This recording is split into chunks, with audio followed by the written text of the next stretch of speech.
guys, welcome back to my channel. I have a very exciting video today because one of my favorite topics is travel. And in today's video, I'm going to be talking to you all about my tips when it comes to traveling to Asia / my culture shocks from going from America to Asia and some things that I think you might want to know about before you go. So I was in Asia for almost the entire month of June, just a few months ago, and I was there for work. So I was hired by an organization that's based here in Arizona / the UK, and they work all over the world. So I was hired by them to partner with their organization to document their stories through photo and video. So while I was over there, I went to mainland China, Hong Kong, the Philippines, Singapore, and India. So a bunch of different places all over the map for about a month. It was lots of traveling. It was so much fun. There was a ton of culture shock. So in today's video, I'm going to tell you some tips when it comes to traveling to Asia, some culture shock things that you might want to know about before you go, and all that good stuff. So let's get started in this video.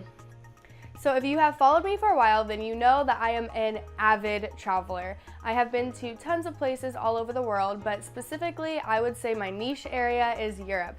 I have done almost all of Europe, and I definitely have it on my bucket list to do all of it, but I've never been to Asia. That was always on my list of to-dos. I just didn't know that I would be going so soon, which was such a blessing. Asia is amazing. I have fallen in love with all the different cultures and people and all the different countries and the things you can see and do. And I believe Jacob and I will actually be going back this spring. He was not with me on this trip. A lot of people were asking me that. I did not go with Jacob. So if we do go in the spring, which I'm 99% sure we are, this will be his first time. So I will do a lot more videos when we both go back together.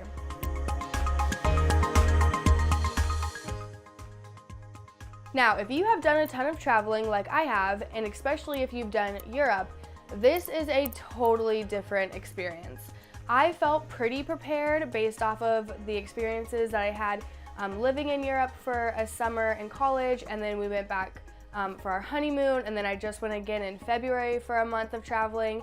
And this is completely different, guys. It is, I can't even describe it. It is so different. So if I'm looking down at my phone, that's because I made a whole list while I was traveling of things that I wanted to remember to tell you and some different things. So let's get started on the first one, which would be, this is a big one, guys. They love WeChat. So if you have done a ton of traveling, then you know that an extremely popular app to use while you're overseas is an app called WhatsApp. And it's an app where you can text and call when you are on Wi-Fi with no charge whatsoever. When I was in Europe, I always used WhatsApp to talk to Jacob. It's completely free, and it's what a lot of people use over in Europe. Now, I was surprised over in Asia, they did use it, but most people were saying to use WeChat. That was like their popular thing that they used. So the reason why I'm telling you this is I think it's so important to download the apps that you're gonna need overseas before you leave.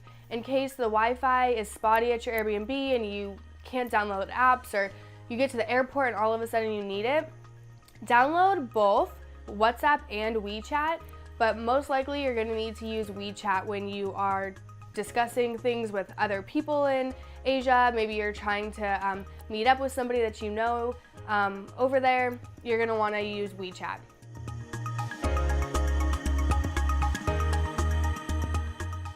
Now, my first big culture shock thing for you is the amount of cameras that were in a few different countries, specifically China and Singapore. There were cameras everywhere, and that was a huge culture shock for me. I was so surprised that they are everywhere, in all buildings, on the side of the street, just everywhere. There's always cameras, always watching you, and that was a huge culture shock. I kind of knew that before we were going because people had told me about it, but just be aware that there's cameras and you are probably always going to be watched. So just letting you know that ahead of time.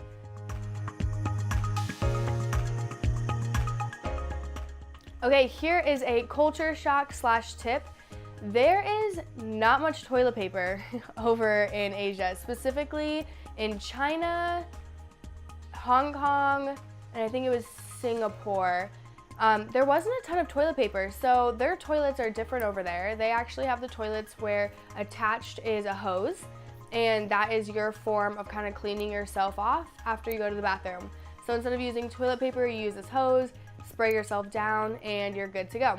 Now in our hotels, there was toilet paper, that was no problem, but more in public areas, like when we were at the mall, there was no toilet paper, there was only a hose, in places like that. So just be aware that if you are maybe a little germophobic like I am, or a clean freak or whatever, pack some extra toilet paper or just some type of wipes for yourself in your purse or in your backpack.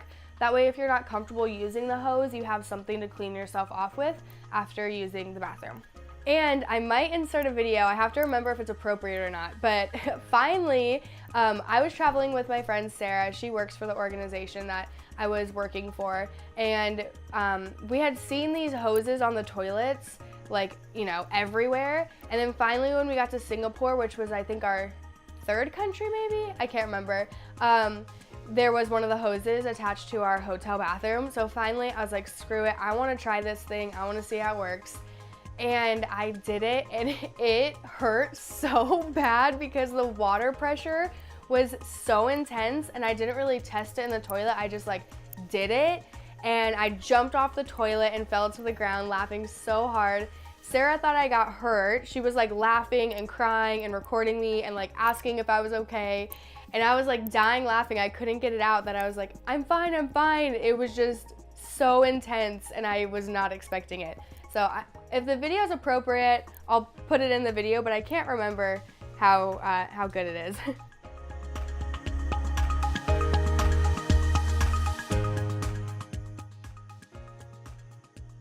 Okay, so another tip for you is to accept all of the food that is offered to you by your hosts that you're a guest at.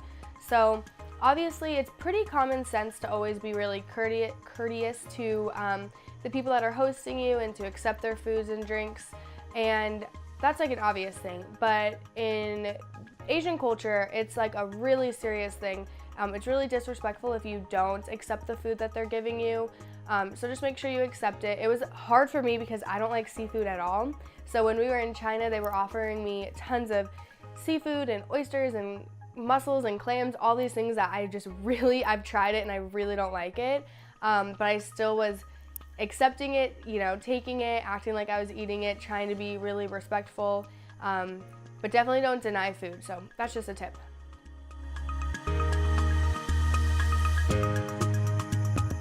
Okay, so another tip, this kind of goes with my first tip about downloading the apps before you leave. This is a prime example of why you'd want to do that. In certain countries in Asia, they don't use Uber or Lyft.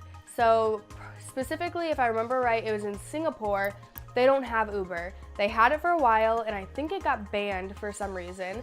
So now they use a car system called Grab. It's exactly the same thing, it's just a different company. But this is why you would want to research these things and download the apps before you go, because we didn't know this, and we were in Singapore, outside our hotel, away from Wi-Fi, and we try to use our Uber, it's not working, and then we start to ask around and see signs that their whole thing there is called Grab, and we didn't have Wi-Fi to download it, and it was a huge mess. So just make sure you download those types of things before you go, and specifically download things that are going to help you with transportation. So like Ubers and Lyfts and Grabs and the different type of maps that you might need, and Google Translates, things like that that you're going to need out and about when you probably don't have Wi-Fi.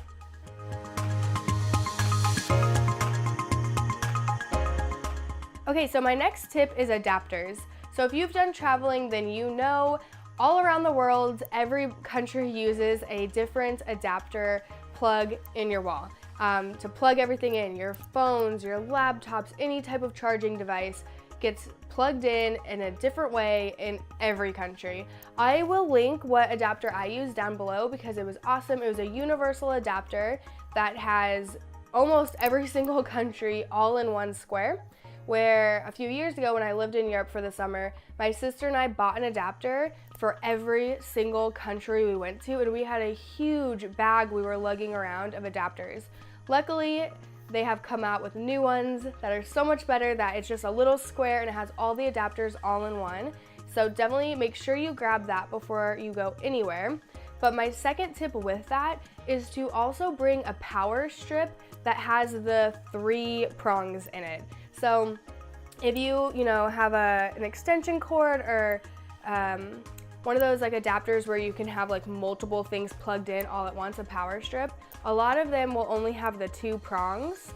But if you have things like that, specifically the Apple laptop chargers have the 3 prongs. A lot of things like your curling iron, things like that will have the 3 prongs. So just think about that before you go, because if it doesn't have the 3 prongs and only has the 2, you are screwed and you won't be able to charge your stuff. So just double check everything that you're bringing as far as a charging device before you go. Okay, now back onto the toilet subject. This was a huge culture shock for me, and it is that in a lot of places in Asia, the toilets are in the ground. Now, I don't believe they had it in India, but I know for sure, because that was my first place I saw it, was in mainland China and Hong Kong, and I'm not sure if they had it in Singapore. But they have toilets that are legitimately at the level of the ground. So it's kind of just like you walk into a stall thinking it's just a regular bathroom experience, and then there's no, big toilet with a seat and everything. It's just like a hole in the ground, and you just step over it and do your business. So that was a huge culture shock to me. It was actually really funny because it was our first day in China. We had just landed, we just got to our hotel, and we had a meeting within a few hours of getting there. So we head to this meeting and go to lunch, and we're in a mall in China, and I'm like, okay, I need to go to the bathroom. And I go into the bathroom and I walk into the stall, and there it was, just the hole in the ground, no toilet paper, and a hose. And it was so funny because I thought I was in the men's restroom. I was so confused. I took a picture of it and I'm like, what do I do with this? And that was my first experience. So that's just something to know about before you go. Now, like I said about the toilet paper thing, all of the hotels had regular toilets. It was just mainly in like open places like malls and restaurants and things like that. So just be aware of that. If you don't want to, try to stand over a hole, which I didn't try, I left because I knew I was not going to do it right and it was going to get messy. So if you're the same way, just make sure you go to the bathroom at your hotel before you leave.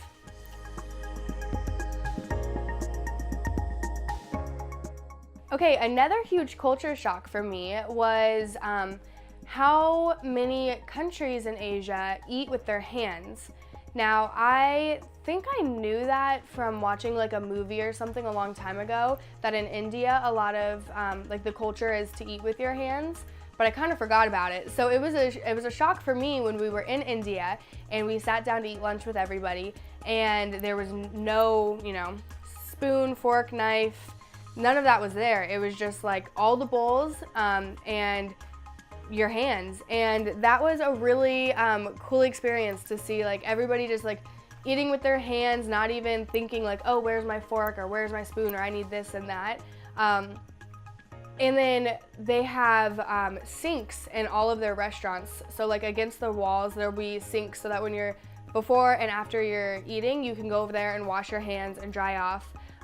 So yeah, that was a huge culture shock for me. I was not ready for that at all. But don't worry, if you don't feel comfortable eating with your hands, a lot of places will give you forks and spoons and all those things that you need. Just make sure that you're really respectful when you're asking for them, because if you remember that you're in their country and you're visiting and that's not a common thing for them, they don't offer that to, all of the people that live in that city or country, whatever it is. So just be respectful and really nice when you're asking for utensils, and make sure you say thank you with a big smile, because that is something that's really nice if they're supplying that for you, since it's not a common thing in their country.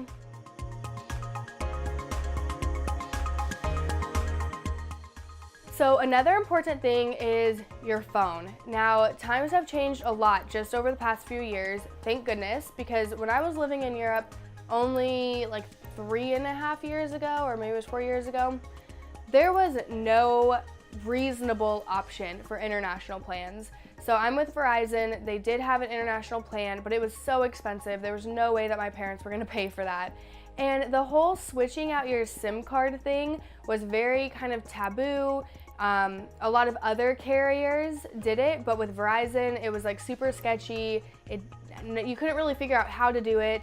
And so I just only used Wi-Fi when I was over there, and I used different apps like WhatsApp and things like that to talk to my family.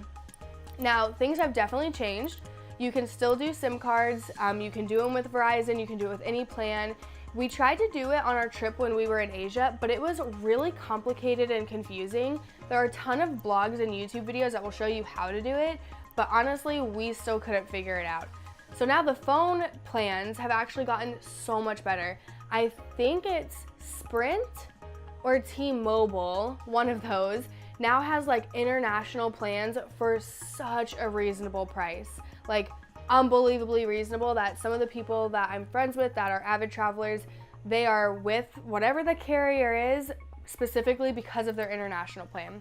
Now I have Verizon, I am stuck with them. I don't think I'll ever leave Verizon, and kind of sucks because their plan is more expensive than all the other carriers, but it's still reasonable. Now they have a thing called Travel Pass. So if you need to use your data and you don't want to do the SIM card thing, you don't want to be stuck to Wi-Fi, you can do a Travel Pass, which is $10 a day, and it uses your phone just like normal. So whatever your regular calling and texting and internet plans are, it's exactly the same, but you get to use it all over the world. So it is kind of expensive for $10 a day, but in comparison to not being able to use your phone, it's really not that bad. So that was really awesome while we were over there.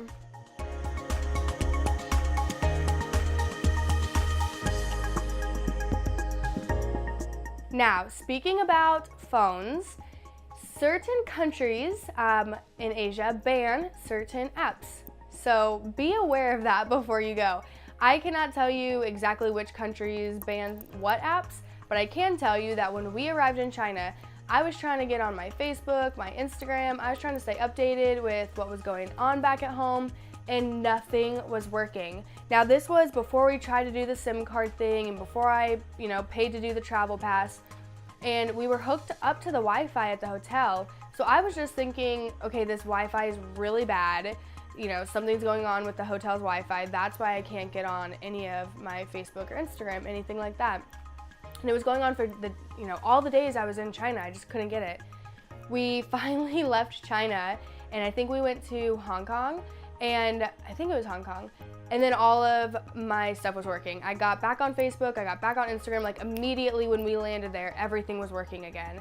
And that's when we put the two to two together and asked around and looked up that certain countries have certain apps banned and you can't get on them. So just be aware of that before you go. It's not a huge deal, but like say for some reason you were going to China and you absolutely had to have Facebook for a certain thing, you won't be able to access it. So just be aware of that before you go, and definitely look up other countries and things that they don't have there, because in case you need it. Like when I was in Paris or London, in February, they don't have Hulu there. I think it was Hulu. And so we kept trying to watch like the new This Is Us episode, and we couldn't get it because they don't have that program there. So just think about those things before you go.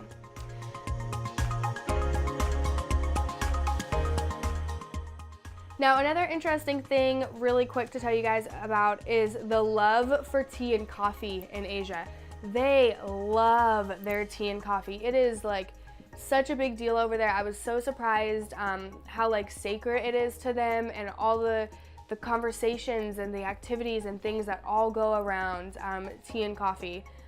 Unfortunately, my taste buds do not like tea and coffee, so I cannot tell you how it really tasted. I did take some sips to be like courteous, but I unfortunately don't really like it. So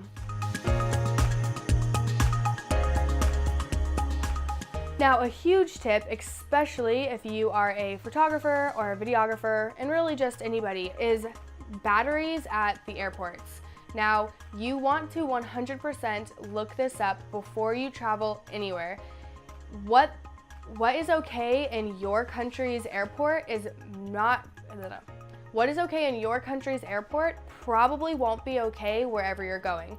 So I know all the rules and regulations for batteries and chargers and electronics in the United States airports, but it's not the same where you are going. So for example, when we were traveling to India, my friend Sarah had tons of different batteries for her film camera, her digital camera, all that kind of stuff, and they confiscated like a ton of them, and they were fairly expensive, and they just take them and they don't give them back. So make sure you look that up. A lot of them have a specific number of how many batteries you can carry.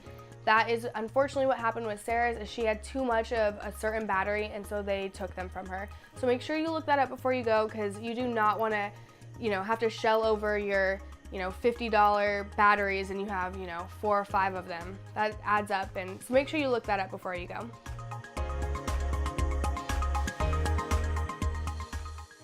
Now, my next tip is to look up whatever the appropriate clothing is for the country that you're going to.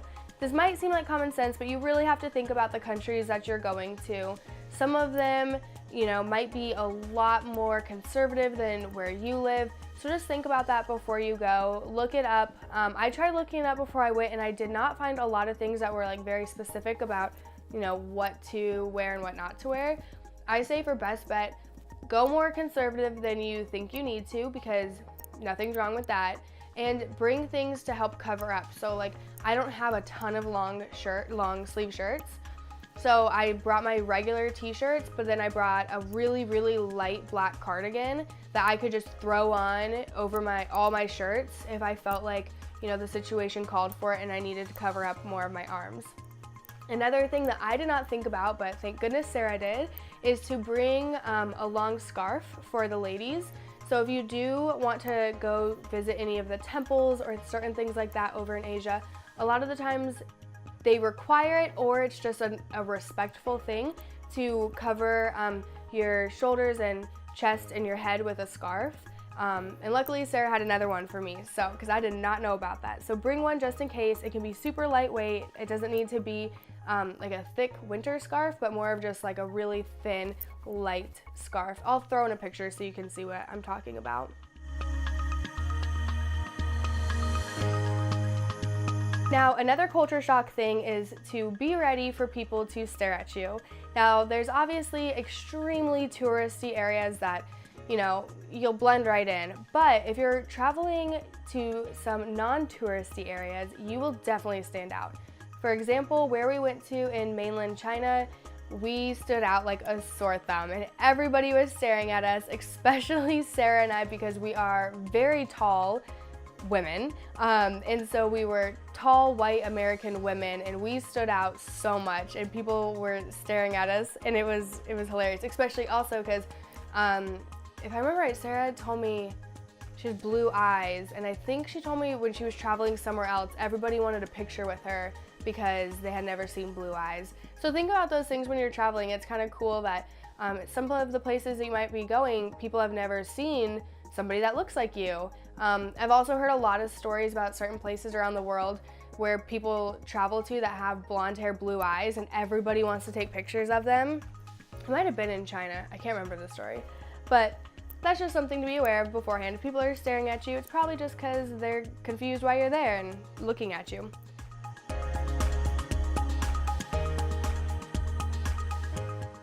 Okay, so my next tip would to be downloading things offline. If you don't know what that means, there are tons of apps where you can download the content offline onto your phone so that you can use it without using any data or be connected to any Wi-Fi.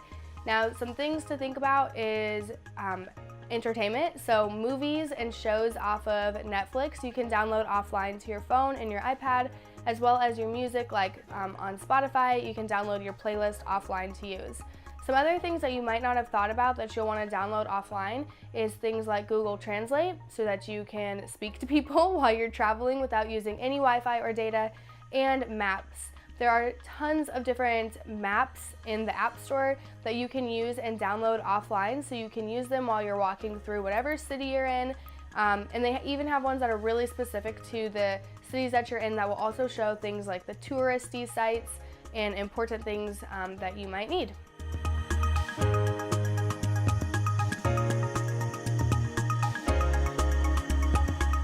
Another culture shock thing slash tip that you might want to just be aware of before you go is that there's certain places that it is respectful and necessary to take off your shoes when you enter. So like all of the temples in India, you take off your shoes before you enter, and there were even some Christian churches in the Philippines and in Singapore that it's just their tradition and a respectful thing to take off your shoes before you go. So just be aware of that. Be kind of like looking around at what other people are doing or signs that you see so that you can be respectful in whatever situation you're in.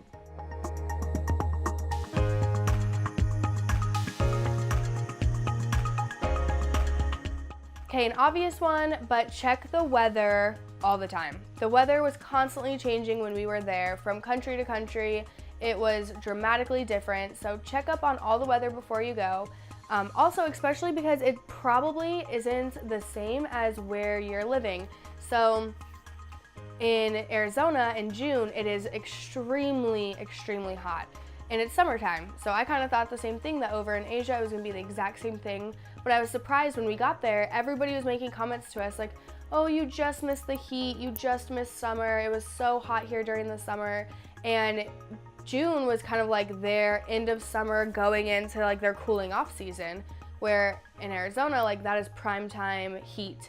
So just be aware of that. Look up what the months are and the seasons. Don't just assume that it's going to be the same as wherever you live. And with that, make sure to pack a travel umbrella. I got one really cheap at Target and it was super small and fit into tiny little areas.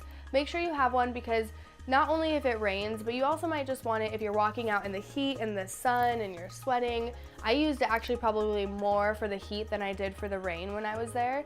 And it's super small and you can fit it even into your pocket.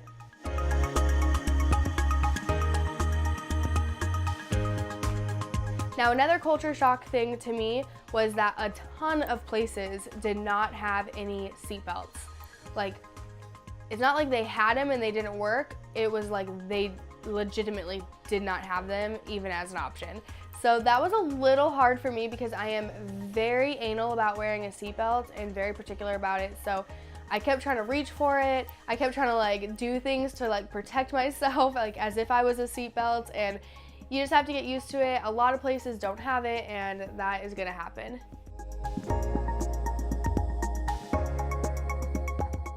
Now, another thing you want to be aware of before you go is the security.